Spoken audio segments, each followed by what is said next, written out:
The millionaire did not know he had a child until the girl and her modest mother went to the interview.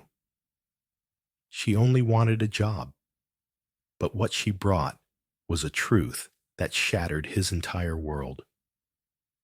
When single mother Hannah walked into a high-stakes interview with her 6-year-old daughter in tow, Billionaire CEO Alexander Grayson thought it was just another day, until the little girl ran to him, hugged his leg, and whispered, "Daddy." In one heartbeat, his carefully controlled life unraveled. Who was this child? Was she really his? And what secrets had been buried for years? This isn't just a love story. It's a shocking tale of hidden truths, redemption, and a twist you'll never see coming. Watch till the end. Before we begin the story, leave a comment below. Tell us where you're watching from. And subscribe to our channel so you don't miss our latest stories. Enjoy the story. The moment the little girl burst into the executive boardroom and shouted, "Daddy!" time froze. Alexander Grayson, founder and CEO of Grayson Tech, a self-made billionaire known for his icy demeanor and relentless ambition, stood paralyzed, his mouth slightly open, his hand gripping the edge of the polished mahogany desk.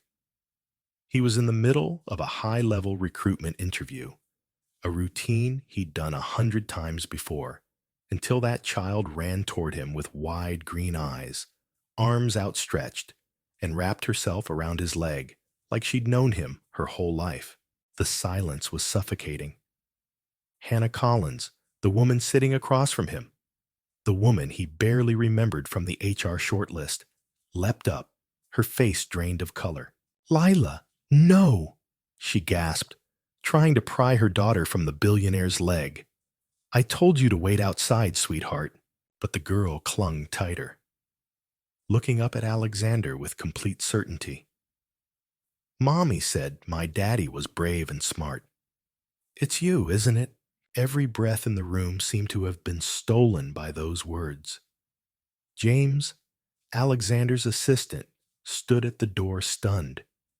The receptionist peeked in before quickly retreating. But no one moved. No one spoke. Not even Alexander, because in that little girl's face, he saw something familiar, something haunting. Her eyes, the same shade of vibrant emerald green, stared back at him with recognition, trust, and love. It was impossible. He didn't have children. He had never been married. He would remember, wouldn't he? Hannah was kneeling now, gently pulling Lila back. "I'm so sorry, Mr. Grayson. This is a huge misunderstanding," she said breathlessly, trying to remain composed.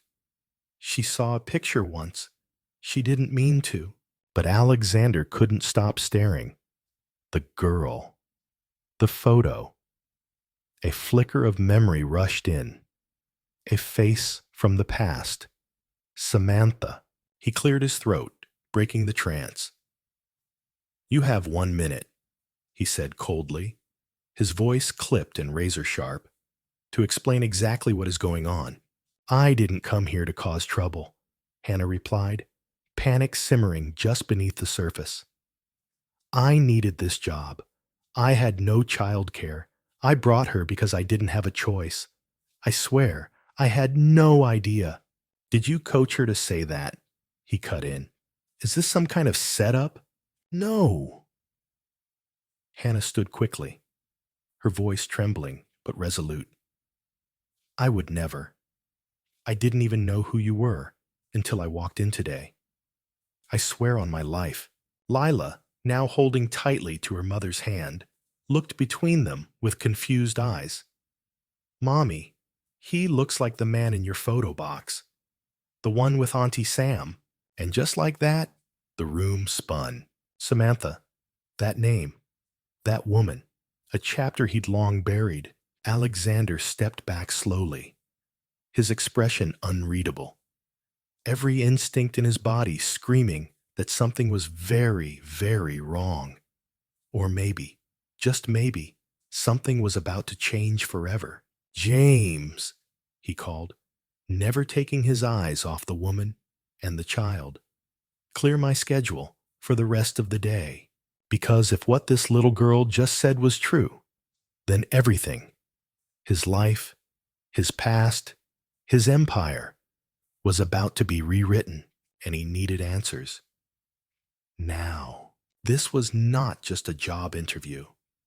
This was the unraveling of a secret someone had kept from him for 6 years, and it had just walked into his office wearing pink glitter sneakers and calling him Daddy. Before we dive deeper into this unforgettable story of family, betrayal, and redemption, don't forget to subscribe to our channel. Your support helps us bring more emotional and powerful stories like this one to life. Stay with us until the end. You won't want to miss what happens next. The elevator ride down from the 48th floor was silent. Hannah gripped Lila's hand tightly, trying to hold back the whirlwind of emotions rising inside her. The polished walls reflected the pale, anxious face of a woman who hadn't planned for any of this. Certainly not today. Not like this. Her daughter had just called one of the most powerful men in New York Daddy. And Hannah had no idea how to fix what had just exploded in that office. When the doors opened, the receptionist at the lobby avoided eye contact, pretending to be buried in her screen. Cameras were already starting to click at the glass entrance. Someone had leaked a whisper to the outside world, and Hannah could already feel the tremors of what was coming. She bent low and whispered to Lila, "Stay close, baby. We're going home." But they didn't make it more than 3 steps before a tall man in a navy suit intercepted them. "Miss Collins," he said politely but firmly, "Mr. Grayson has requested you return to his office." I think we've said all we need to," Hannah replied, trying to maneuver around him, her voice tight with panic. The man blocked her gently. "He insists, and he's instructed security to escort you personally if necessary. For your privacy, of course." The subtle implication wasn't lost on her. There would be no slipping quietly away from this. Not anymore. Back upstairs, the air felt different. The spacious office that had seemed so cold and commanding before now felt intimate, personal, even vulnerable. Alexander stood near the windows, back turned to them, his hands clasped behind him. He didn't speak as they entered. He didn't even turn around. "Sit," he said after a long moment. His voice, while controlled, had softened. Hannah obeyed cautiously, positioning Lila beside her. "You mentioned Samantha," he said, finally facing them. "Samantha Hayes?" Hannah nodded. "She was my best friend. We were roommates in college. She passed away 6 years ago." "I know she passed," he interrupted. "Cancer. I sent flowers, but I never knew." He stopped himself. "I didn't know she had a child." "She didn't tell you?" "I don't know why. I begged her to reach out to you, but she was stubborn. She said you'd made your choice already, that she didn't want to derail your life." Alexander's jaw tightened. "And what about you? You knew who I was and said nothing?" "I didn't know until today," Hannah said, her voice rising defensively. "Samantha never told me your full name, just that you were someone important in her past. She died hours after giving birth. I was the only one left. I became Lila's guardian because I promised her I would." He looked at the child, her small frame perched on the edge of the chair, kicking her feet gently, humming under her breath, completely unaware of the adult storm circling above her. "She thinks I'm her father," he said quietly. She's seen the photo of you and Samantha. She found it in my drawer a few months ago. I didn't mean for her to. But children, they see more than we think." He was silent for a long time. Then he walked slowly to his desk, retrieved a tablet, and tapped through a few screens. Finally, he looked up. "We're doing a DNA test." Hannah nodded. "Of course, whatever you need. And until that result is in," he added, "you will not disappear with her. I'll assign a car and protection detail to you. This is no longer a private matter." She blinked. "I'm not trying to hide her. I'm not here to trap you. I didn't even want you involved. I just wanted a job." "Then consider this your new job," he said flatly. "You're staying in the city on my terms." "I'm not one of your employees you can control with money," Hannah snapped, standing abruptly. "I took in a child and raised her as my own because I loved her mother. And now you're threatening to bulldoze through both our lives like it's another boardroom strategy." Alexander stared at her, but he didn't fire back, because deep down, he knew she wasn't wrong. When Hannah finally left, Lila waving shyly from the elevator, Alexander sat down behind his desk and stared at the photo on his screen. Samantha in Paris, laughing, his arm around her shoulders, her eyes full of something he hadn't seen since. He whispered to no one, "Did you know? Did you ever plan to tell me?" Outside, the city continued moving, oblivious to the moment that had changed everything inside that office.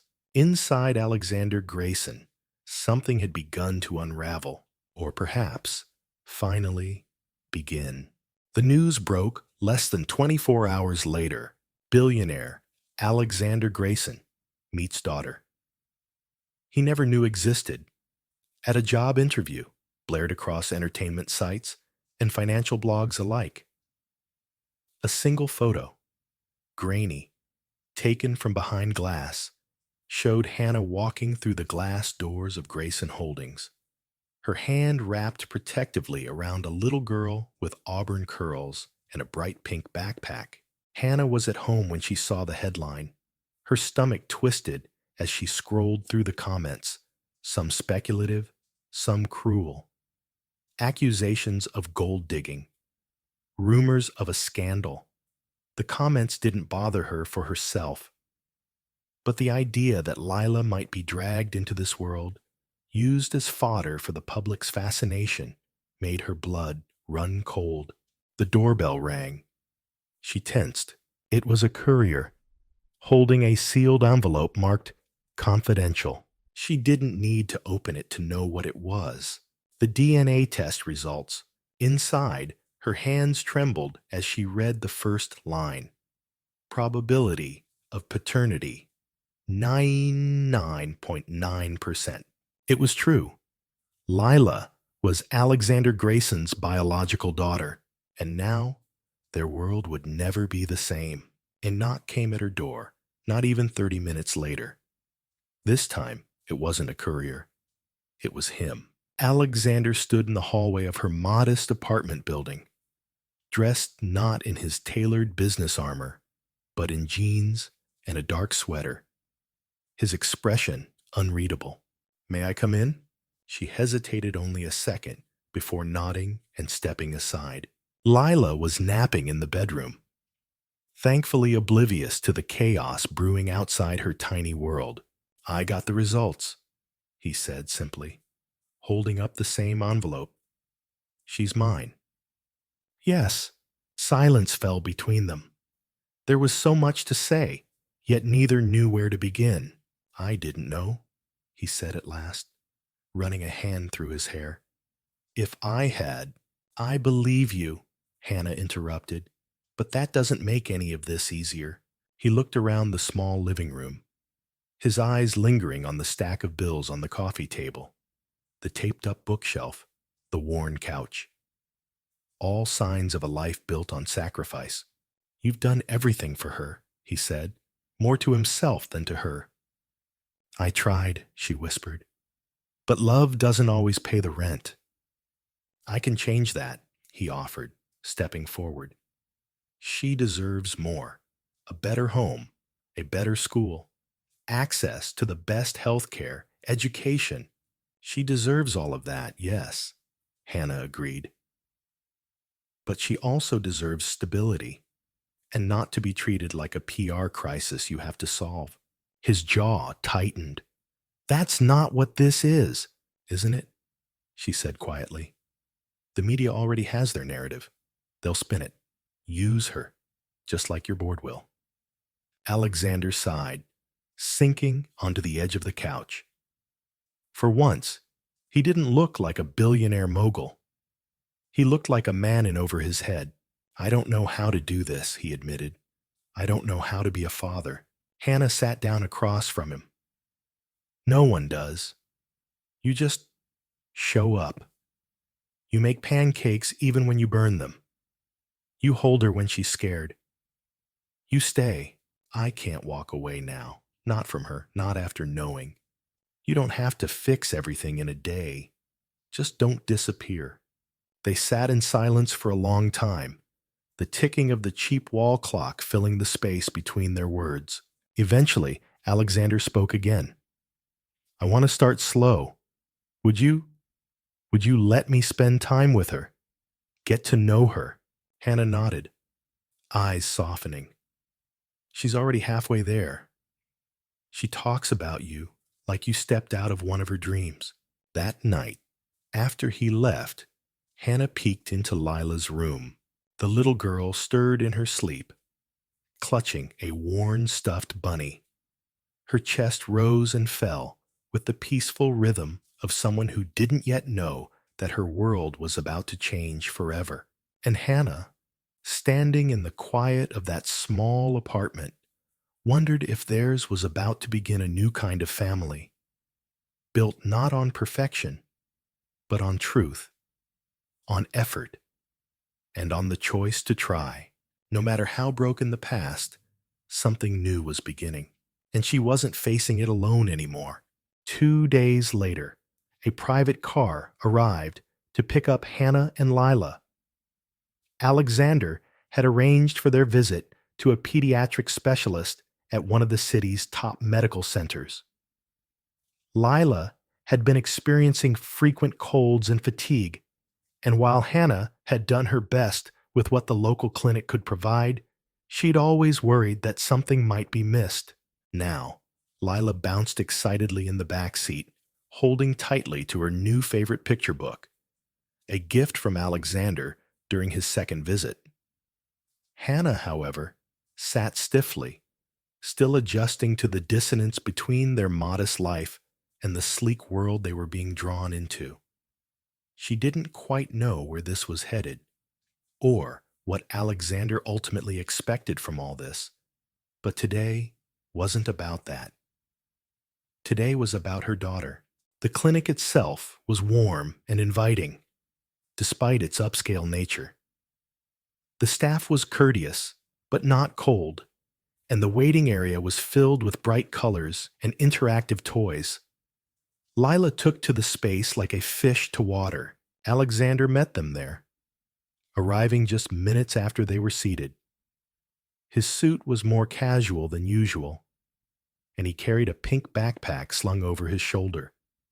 Lila's, she realized, with a new water bottle and a small plush keychain dangling from the zipper. I thought she might want to bring it, he said, his voice softer than usual as he handed it to her. Didn't want to forget anything important? Lila ran into his arms without hesitation, her laughter echoing in the hallway. Watching them, Hannah felt something shift. This wasn't a calculated move or PR management. This was something else, something real. The appointment went smoothly, the doctor thorough and patient. Lila, ever curious, asked a million questions about every tool and machine. The pediatrician smiled and answered each one like she was the only patient that mattered. Blood work was ordered just as a precaution, and Alexander didn't flinch at the additional cost. Afterward, they stopped at a quiet cafe near the clinic. Alexander had reserved a private corner to avoid the paparazzi, whose interest had not faded since the story broke. Over grilled cheese and tomato soup, Lila's favorite, he asked about the little things, what bedtime stories she liked, how she took her eggs in the morning, if she had any allergies, which toy she couldn't sleep without. She hates loud noises, Hannah said, smiling at the way he hung onto every word. And she has this habit of singing to herself when she draws. Whole made-up songs about pirates and cats. Lila grinned. And mermaids. And mermaids, Hannah agreed. The conversation shifted as Lila grew drowsy in her seat, her head leaning against Hannah's arm. Alexander lowered his voice. I'd like to propose something, he said gently. Nothing drastic, just time, a schedule, weekends, dinners, visits she can count on. You want shared custody, Hannah said slowly, measuring her words.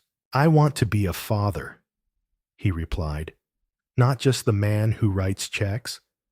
I know it'll take time for all of us to adjust, but I want to earn my place in her life. If you'll let me. Hannah looked at him, truly looked.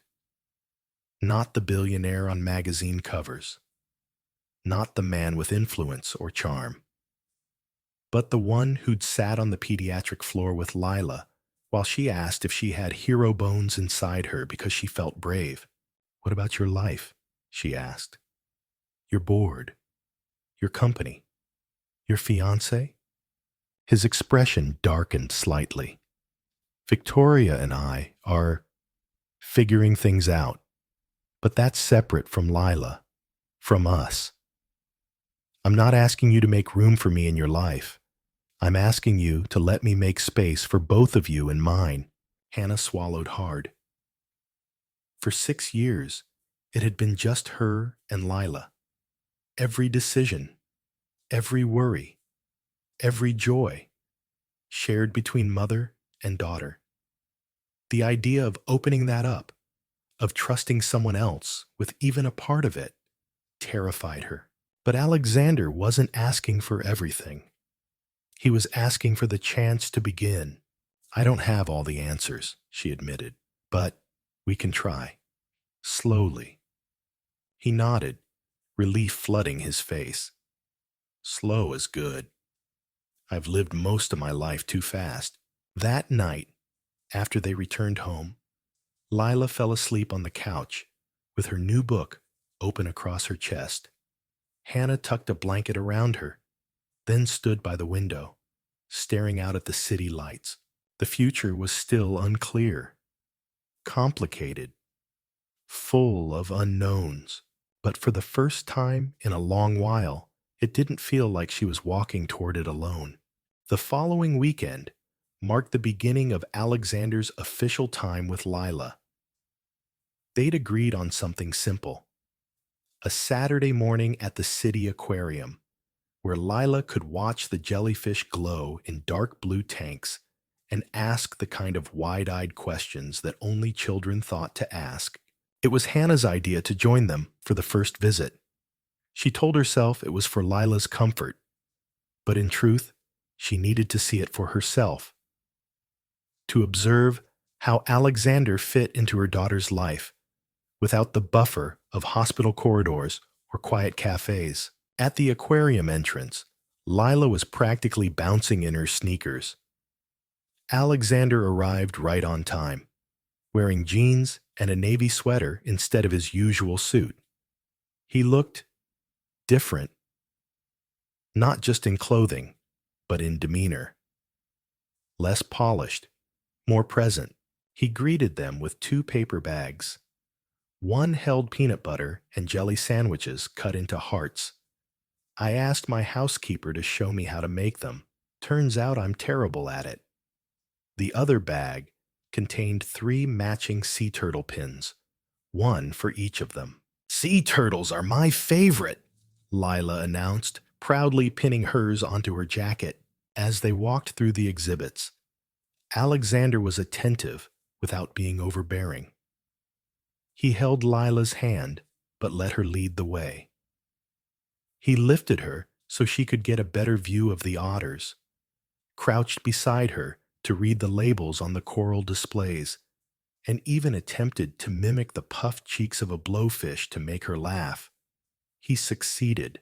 Hannah watched them, arms folded, uncertain if the warmth building in her chest was trust or something more dangerous. At the penguin exhibit, Lila pressed her face against the glass and whispered, "This is the best day ever." Alexander looked over at Hannah, his expression softening.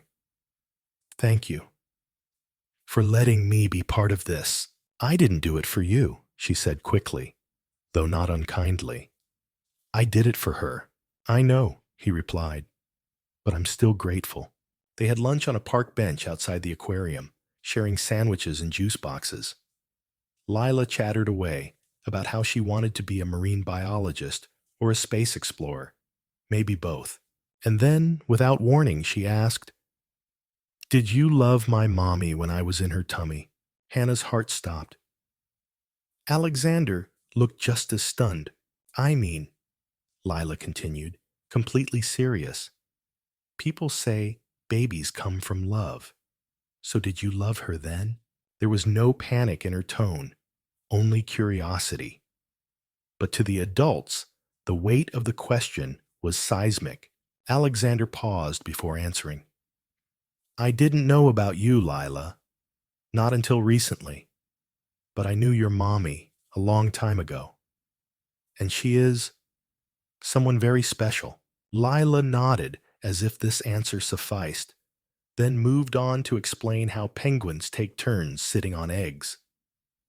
But for Hannah, the moment lingered. After Lila had gone to sleep that night, curled around her turtle pin like it was treasure, Alexander called. "I keep thinking about what she said," he admitted, "about love. I don't know how to explain the past to her, or to you." "You don't have to explain everything right now," Hannah replied, sitting at her kitchen table, the phone warm against her ear. "Just keep showing up. That's what matters to her." "And to you?" he asked quietly. She didn't answer at first. She wanted to protect herself from the possibility of heartbreak. But the silence between them was a kind of truth too.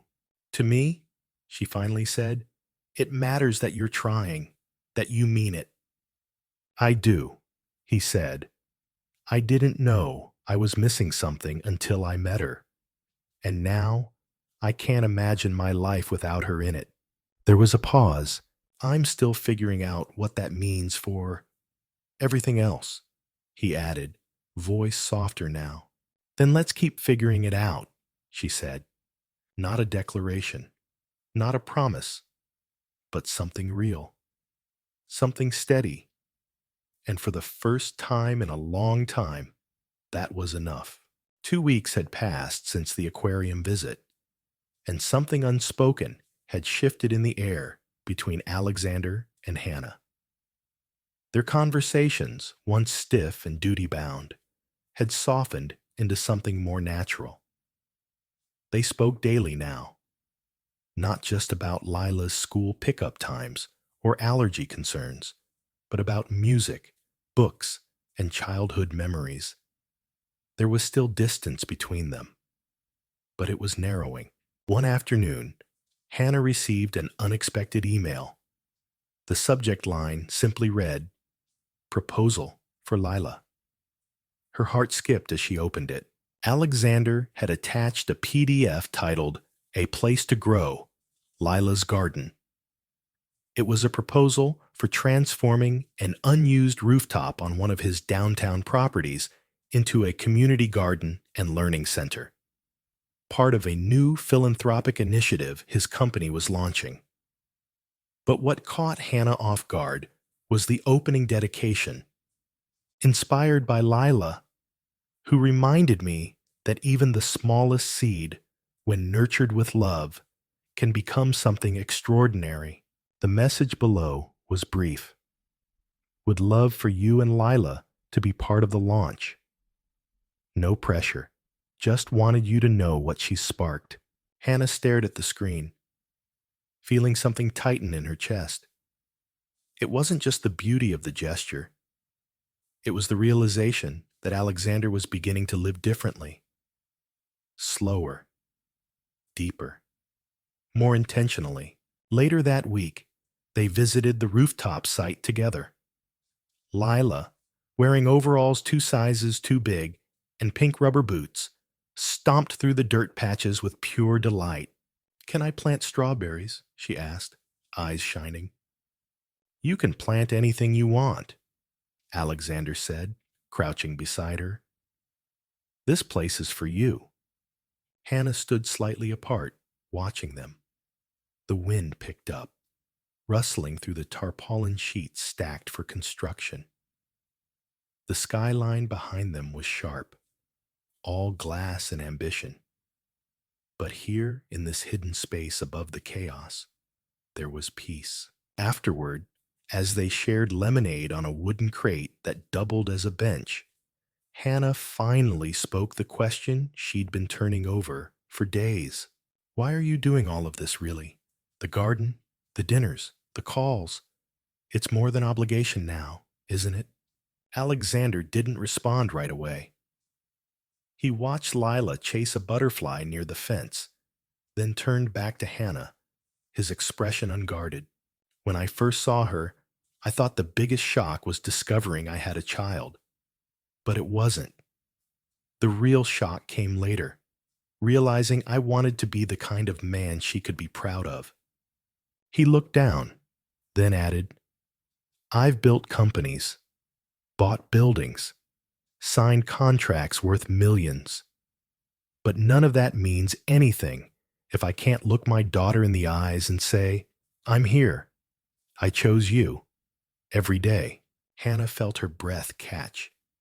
She had spent years doing everything alone, out of necessity, out of fear, out of self-preservation. Letting anyone in had felt like risking everything she'd built. But now, here was a man who had once disappeared from her world completely, showing up not with promises, but with presence. That night, Lila fell asleep on the couch, wrapped in a blanket from the rooftop garden storage bin. Hannah tucked her in, then walked Alexander to the door. Before he could step outside, she stopped him. "There's something I need to say," she said, voice low. "I don't know what this is yet, between us, but I don't want to fight it anymore." Alexander turned to face her, the porch light casting a soft glow across his features. "I don't either." It wasn't a confession. It wasn't a declaration of love. But it was something honest. A step forward, a pause in the storm. They stood there for a moment, neither one speaking. Then Hannah opened the door wider and said, "Do you want to stay for a little while?" He nodded, stepping inside, not just the apartment, but into the quiet, vulnerable hope of something beginning again. It was a quiet Saturday morning, the kind that smelled like coffee and sounded like cartoons playing softly in the background. Alexander sat cross-legged on the floor of Hannah's apartment, helping Lila arrange a puzzle of the solar system. It had become a new tradition. Weekends spent together not as guests, but as something closer to a family. Lila leaned over and carefully placed Pluto at the edge of the board. "Even though they say it's not a real planet anymore, I still like it," she declared. Alexander smiled. "Sometimes the little ones matter more than we think." He wasn't just talking about Pluto. From the kitchen, Hannah watched them. It had been a month since the rooftop garden proposal and everything that followed. Alexander had begun showing up, not just physically, but emotionally. He remembered Lila's school projects, showed up at her ballet recital, even helped her make paper lanterns for a school event. There were no grand promises, just consistency. And for someone like Hannah, who had learned not to expect anything from anyone, that had started to mean everything. Later that day, while Lila was at a friend's birthday party, Alexander and Hannah found themselves alone in a quiet cafe near Prospect Park. The spring sunlight filtered in through the large windows, casting soft patterns on their table. "I got a call from my mother this morning," Alexander said, stirring his coffee. Hannah raised her brows slightly. "And?" "She wants to meet Lila." The words landed between them like a ripple in still water. Hannah looked down. "She knows. I told her everything. About Rebecca. About why I never knew. About Lila. At first, she didn't believe me. Then she asked if she could meet her." There was a pause before Hannah asked, "Do you want that?" "I think it's important. For Lila. For her to know where she comes from. Not just on your side. My mother isn't perfect, but she's part of Lila's story." Hannah didn't answer right away. She'd spent so long shielding Lila from anyone who might disappoint her. But this was different now. Alexander wasn't the man who had unknowingly walked away all those years ago. He was standing here, doing the hard work. "All right," she said finally. "But we go together." He reached across the table, not touching her, but close. Always. The meeting was arranged for the following weekend at Alexander's family estate in Montauk, a sweeping coastal property Hannah had only heard about in business magazines. She had never imagined herself setting foot there, let alone bringing her daughter. When they arrived, the air smelled of salt and blooming hydrangeas. Lila clutched Hannah's hand tightly until the front door opened and a tall, graceful woman with silver-streaked hair stepped outside. Her expression was restrained, but her eyes, so much like Alexander's, betrayed something more complicated. "You must be Lila," she said softly, kneeling down. Lila, hesitant, nodded. Alexander's mother reached into her coat pocket and produced a small book. "This was your father's favorite story when he was your age. I thought maybe we could read it together." Lila looked up at Hannah, who gave the smallest nod. Then, slowly, Lila reached for the book. As they disappeared into the sunroom, Alexander and Hannah stood silently for a moment. "I didn't expect her to accept it so easily," Hannah admitted. "I didn't expect any of this," Alexander replied, his voice quiet. "But here we are." That evening, they stood by the cliffs behind the estate, overlooking the Atlantic. Lila ran along the path with a kite Alexander's mother had dug out from the attic, her laughter carried by the wind. "This life," Hannah began, her voice trailing off. "I know," he said, stepping beside her. "It's a lot, and it's fast. But it's also real," she finished. They watched as Lila's kite soared high above the coastline, a streak of red and yellow against the sky. Neither of them spoke, but both were thinking the same thing. Something beautiful was growing, unexpected, fragile, and undeniably theirs. The days after their visit to Montauk passed in a quiet rhythm that felt oddly comforting. For the first time in years, Hannah allowed herself to breathe, not just as a mother, surviving the weight of responsibility, but as a woman who was no longer carrying everything alone. Alexander was present in ways that were new to her, ways that couldn't be measured by bank accounts or status. He was showing up for Lila with steady hands, and for Hannah with honest eyes. It was during a lazy Sunday morning, while they all sat on the living room floor, building a cardboard castle Lila had insisted on designing herself, that Alexander paused and said, "I've been thinking about the apartment." Hannah looked at him, curious. What about it? It's too small for the life we're starting to build. I mean, the three of us together. You're outgrowing this space. Lila deserves her own room, a little yard, maybe even a dog. She narrowed her eyes playfully. Are you trying to bribe me with a dog, Alexander? He smiled, but didn't dodge the seriousness behind his words. I'm saying, maybe it's time we looked for a place that feels like a home, not just a roof over your heads. One we pick together, not one I choose for you. It wasn't just about the walls and the furniture. It was the gesture, the willingness to build something jointly, not offer it from above. I don't need a mansion, Hannah said gently. I know, he replied, but maybe we could find something in between your second-hand sofa and my penthouse view. That evening, they tucked Lila into bed after reading the same bedtime story twice, per her usual request, and settled on the couch, exhausted but content. The city lights blinked through the window behind them, and Alexander turned toward her with a more serious tone. I've had to make a lot of decisions lately, he began, about the company, about stepping back a little, reevaluating what success looks like to me. You've built something incredible, Hannah acknowledged, but it doesn't have to be the only thing. He looked at her, eyes softening. That's just it. For the longest time, I thought Reed Industries was my legacy. But it's not. It's Lila. It's us. I've been talking with the board about restructuring leadership, giving myself room to breathe.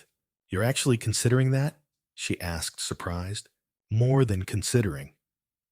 I want to have time to walk her to school, to be at parent-teacher conferences, to actually live the life I never knew I was missing until she ran through that office door.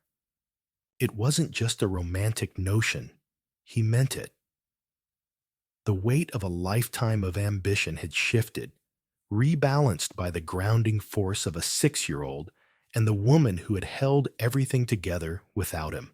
The next weekend, they took Lila to see a small house in Brooklyn with a tiny garden and creaky floors and a big front porch perfect for storytelling nights. It wasn't glamorous, but it was charming. And for some reason, it felt like the right place to begin again. Lila ran through the empty rooms, her voice echoing with laughter.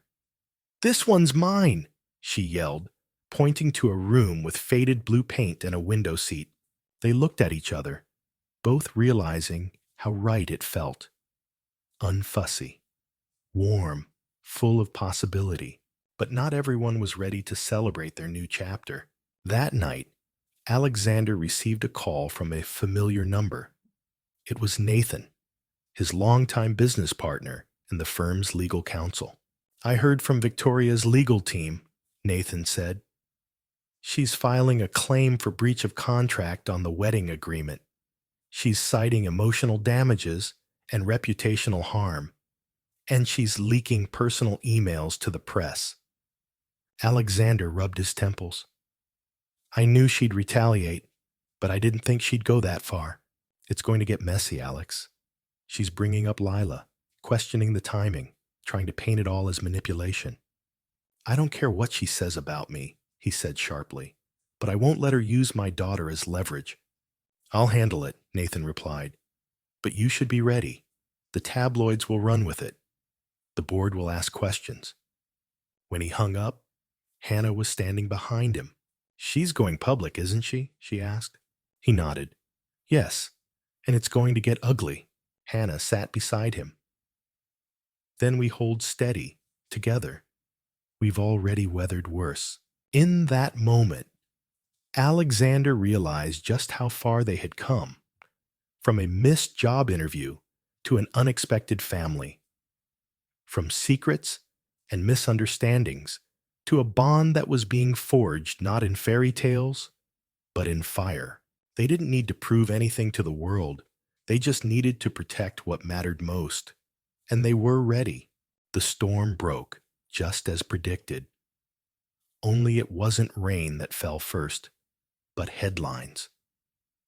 The next morning, Hannah opened her front door to find a tabloid folded and wedged into the handle like an insult. The front page screamed, "Tycoon turned father, Alexander Reed's secret child scandal." Beneath it, a blurred photo of Lila, taken from a distance as she held Alexander's hand outside a bakery.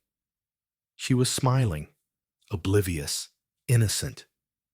Hannah's breath caught as she stepped back inside, pressing the paper to her chest, heart racing. She had prepared for this moment. She told herself she'd be ready. But no one ever truly is, especially when it's your child's face paraded in the public eye for sport. Lila was still asleep in her room. The world hadn't reached her yet. Alexander arrived half an hour later, visibly shaken and furious. "I'm so sorry," he said as soon as Hannah opened the door. "It wasn't supposed to happen like this." "They followed her," Hannah said quietly. "She was with you, and they followed her." "I've already called the attorneys. The article is full of conjecture. No authorization for using Lila's image. We'll file a cease and desist." "But they've already printed it," she said, her voice trembling. "The damage is done." "I'll do whatever it takes to protect her," he promised. "We can issue a statement. Make it clear she's off limits." "And what will that change? They'll just find other angles. Another headline. Another invasion." "She's 6, Alexander." His eyes darkened. "I know. And I hate that I can't shield her from all of this." She sighed, pressing her hand to her forehead. "She doesn't even know what's happening yet. But she will. Kids at school talk. Parents whisper." They sat in silence for a long moment. Alexander's voice finally broke through. "There's one way to make the press stop spinning their story." She looked up. "What are you saying?" "We tell them the truth, on our terms. Not just a statement from a PR team. A real, open conversation." "A press conference?" Hannah asked, startled. "Not exactly, but something public, something honest. A story people can't twist because it comes from us directly. And you think that will change how they treat a billionaire's child from an unmarried mother?" she said, pain flashing in her eyes. "I think it's the only shot we have at reclaiming the narrative before someone else owns it forever." That afternoon, Alexander sat down with his communications team and crafted a carefully worded interview. No sensationalism, no attack, just the truth. He and Hannah had met under unusual circumstances, yes. But what came from it wasn't scandal.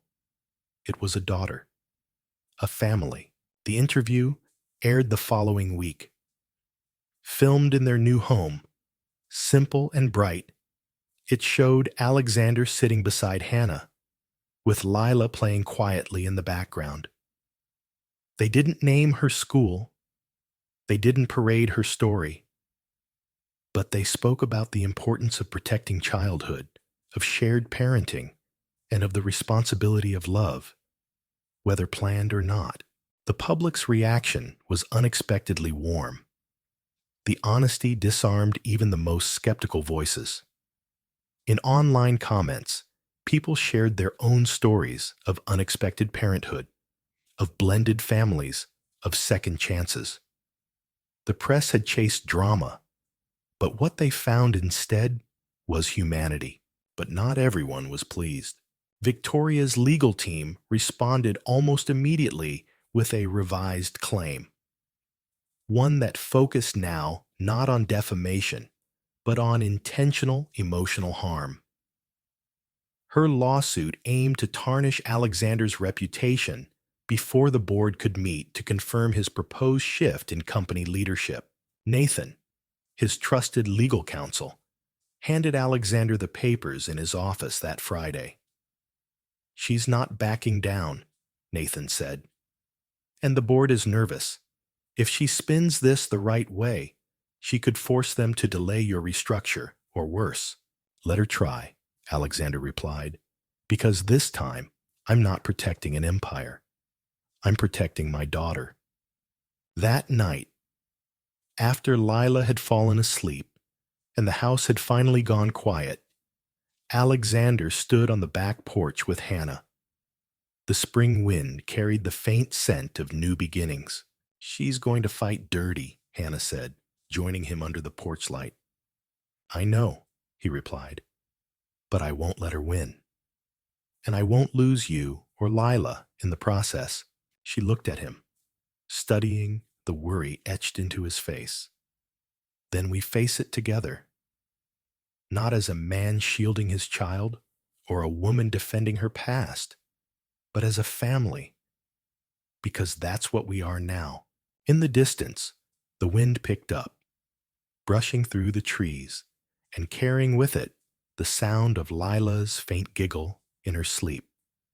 Proof that, at least for tonight, the world was still whole. The boardroom at Reed International felt more like a courtroom than a place of vision and strategy that morning.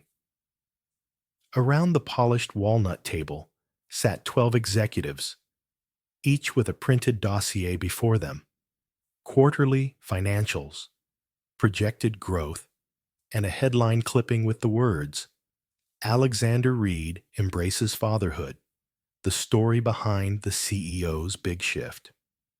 Alexander entered, not in his usual tailored navy suit, but in a softer gray, without a tie. His expression was composed, but unflinching. This wasn't just a meeting. It was a moment that would determine the direction of his company, his leadership, and in many ways, the life he was trying to build. Harold Templeton, the oldest board member, cleared his throat. Alexander, before we move to the formal vote, some of us would like to better understand this pivot you're proposing. Not just the structural changes, but your personal investment in this shift. It's unconventional. Alexander stood, not behind the head of the table, but beside it. You're right. It is unconventional, but it's not impulsive, and it's not temporary. I've built this company from the ground up, and I've led it with precision and ambition. But ambition without meaning only builds towers that eventually collapse. He let the silence breathe before continuing. 6 months ago, I didn't know I had a daughter. I didn't know there was a child in this world who shared my name, my eyes, and a whole lot of my stubbornness. And then she walked into my life in a moment that shattered everything I thought I knew. The room remained still. I didn't just find out I was a father. I found out I had been absent from something sacred. So I made a choice. I could continue building an empire while remaining disconnected, or I could restructure, not just this business, but myself. He picked up a brochure from the middle of the table. These are the updated plans for the Reed Initiative, our community forward model. We're funding affordable housing near our office campuses, launching a mentorship program for single parents returning to the workforce, and creating a family-first infrastructure for our employees. A woman near the end of the table leaned forward. And what about shareholders? Alexander met her gaze evenly. The numbers speak for themselves. We've grown by 12% in the last quarter, not in spite of this shift, but because of it. Our people are more loyal, our partners more inspired, because this isn't just PR. It's a company rerooted in human connection. A few board members exchanged glances. Another leaned back, arms crossed thoughtfully. Finally, Templeton spoke again. You're asking us to vote on not just a structural change, but a philosophical one. I'm not just asking, Alexander said. I'm leading it, and I'm willing to step down if you believe this path endangers what we've built. But if I stay, it's going to be with my full truth on the table, as a CEO and as a father. The vote was cast in silence, one by one, hands raised. The motion passed unanimously. Hours later, when he returned home, Hannah and Lila were in the backyard. Lila was covered in finger paint, holding up a canvas like it was a masterpiece. "Daddy, I painted a family." He walked over and crouched beside her. The canvas was chaotic, full of swirls and bright colors. 3 stick figures stood beneath a giant sun. One tall, one medium, and one little one with pigtails and a lopsided smile. "That's you," she said, pointing to the tall one, "and Mommy, and me." Alexander's throat tightened. "It's perfect." That night, they sat on the porch as the stars came out, sipping tea, listening to Lila hum from inside. The air was gentle, the kind of quiet that made you feel like you were exactly where you were meant to be. "You were brilliant today," Hannah said softly. "I've spent years making deals in that room," he replied. "But this was the first time I felt like I wasn't selling anything, just telling the truth." She looked at him for a long moment. "So, what now?" He reached into his coat pocket and pulled out a small box. Her breath caught. "I'm not asking you to marry a CEO," he said, opening the box to reveal a simple gold band. "I'm asking you to keep building this imperfect, extraordinary life with me. Not because of Lila, not because of obligation, but because I love you, Hannah. I love you both." She didn't speak right away, just took his hand, placed it against her heart, and whispered, "Then let's keep building."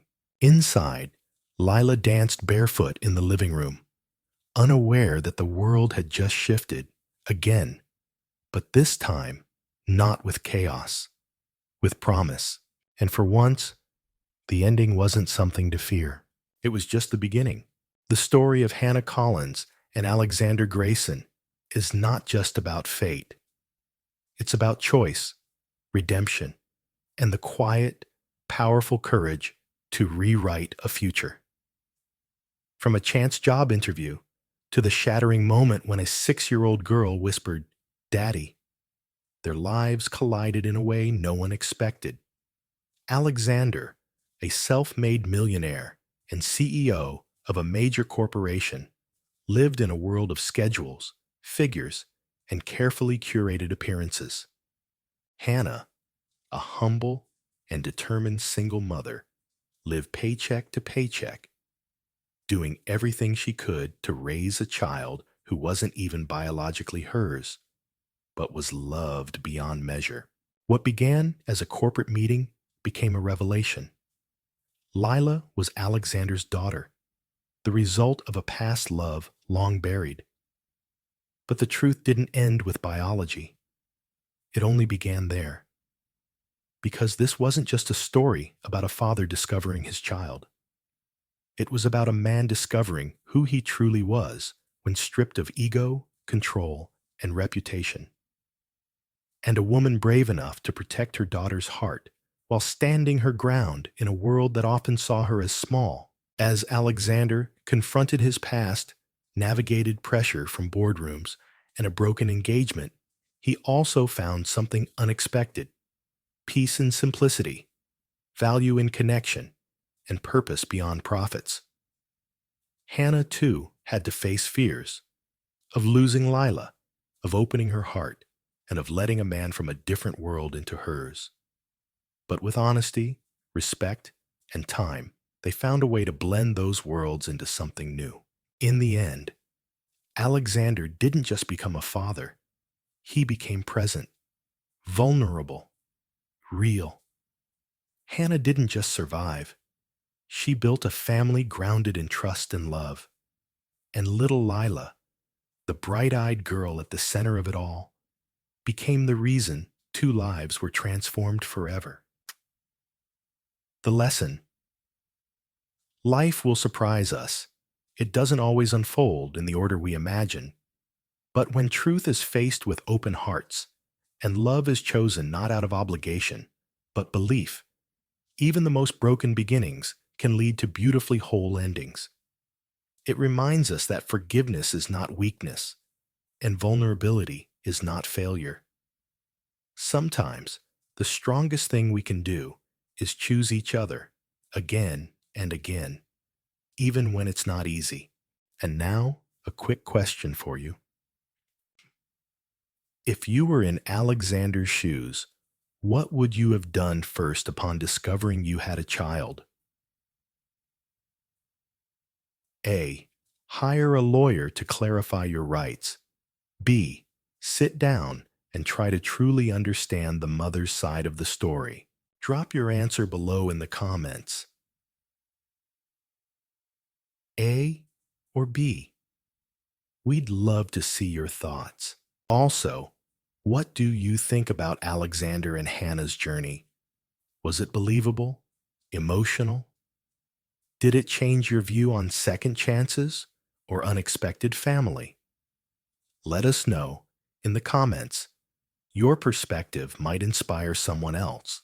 And if this story moved you, don't forget to like, comment, and subscribe to our channel. Your support gives us the motivation to bring more heartfelt stories to life.